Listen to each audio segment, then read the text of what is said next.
Hi friends! Welcome to Kitchen Princess Bamboo Japanese Everyday Food.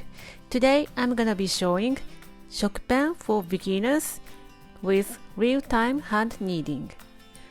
I have received so many requests about the consistency of the dough. Some say too sticky and some say it's too wet to handle. My Shokupan recipe contains 72% moisture. That is more amount than the regular white bread. Well, that's the beauty of my Shokupan recipe. The more moisture in your bread, the more the bread fluffy. But it is not that easy to knead for beginners. I reduced the moisture in to 65%, which I believe easy to handle, and still maintaining the signature texture of Shokupan, fluffy and moist. The ingredients are so simple. Get your ingredients ready and we can make the Shokupan together. I will walk you through how to make Shokupan from start to finish. Let's get started. These are my Shokupan Mold collection. Today I choose the smallest one. If you want to calculate the bread dough to fit your pan, watch my former video. The recipe is same as always. In a large bowl of your bread flour, add in salt and sugar. Start to combine.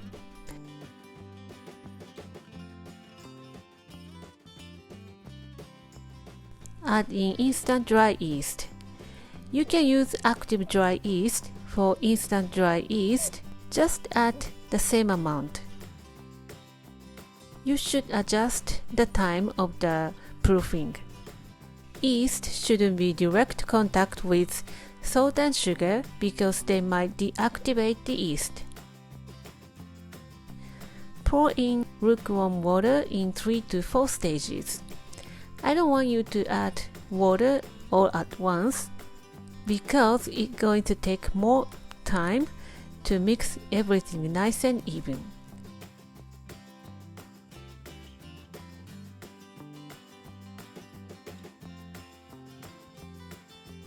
Continue mixing and all the ingredients forms a dough. Cover and let it sit for 10 minutes. This step makes your hand kneading much easier because the flour absorbs moisture evenly and gluten relaxes while resting. After 10 minutes, take out onto your working surface. Set the batter on your side. Start kneading by pushing forward and pull it back. Place your foot back and forth, draw your belly button in and use your back muscle. Relax your shoulder and enjoy kneading.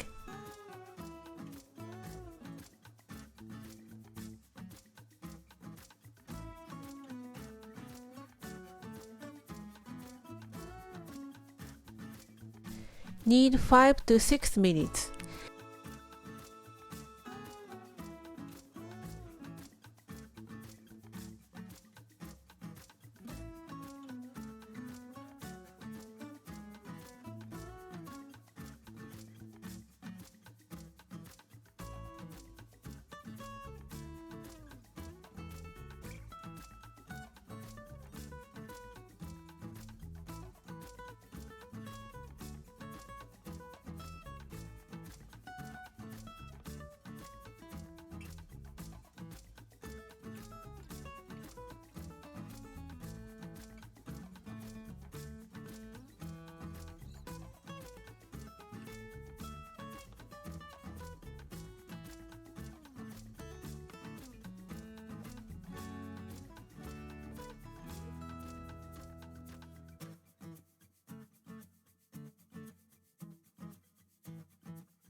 The dough stretches like paper thin and almost see-through.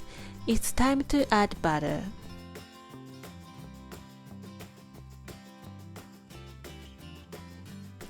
Spread the dough and put the room temperature butter on it. By adding the butter, the dough falls apart, but it comes together soon. Start kneading again for 2 to 3 minutes until the dough comes back together.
The dough becomes more elastic and shiny and smells so good. To check the dough is ready or not, let's take a stretch test. It looks good. Shape into a ball by tucking the dough to make a nice round ball. Put it in a greased airtight container, stretch side up.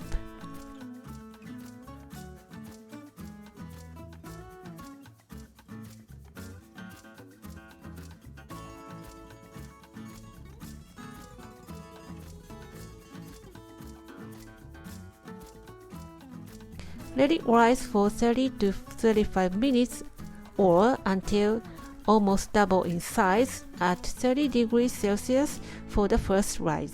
I put in a fermentation course of my microwave oven. Do not set the temperature no higher than 30 degrees Celsius. In my experience, the temperature of the first rise should not higher than the 35 degrees Celsius. The reason for this is the higher temperature activates the yeast from the very first, so the yeast is not active in the oven. So I start growing the yeast slowly to make the most out of it.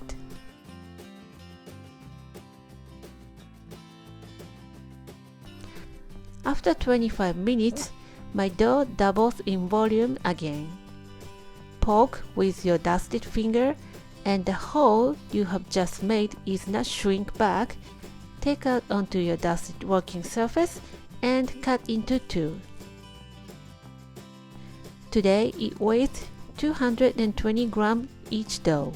Shape into a roughly round ball and let them rest for 10 minutes. This step is called bench rest. It relaxes the dough before the final shaping. After 10 minutes, the dough relaxed and puffs up a little. Take one dough and press the seam side up. Roll it out with your fingers and then shape into a ball. Pinch to seal.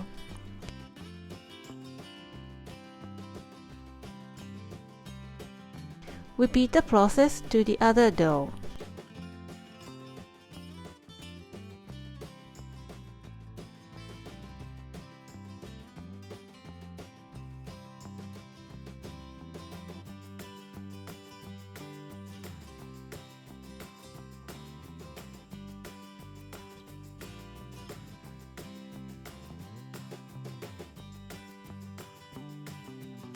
Put them in a mold, cover with plastic, and let them rise for 40 to 45 minutes at 30 degrees Celsius. We are going to bake as mountain-shaped shokupan. Let it rise until the dough rises 1 cm over the edge. Pop into the oven. Bake 35 minutes. Today I took cold start method.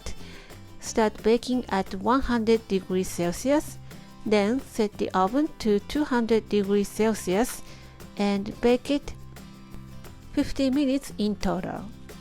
Rotate the mold halfway through and cover with the aluminum foil if your bread is start browning.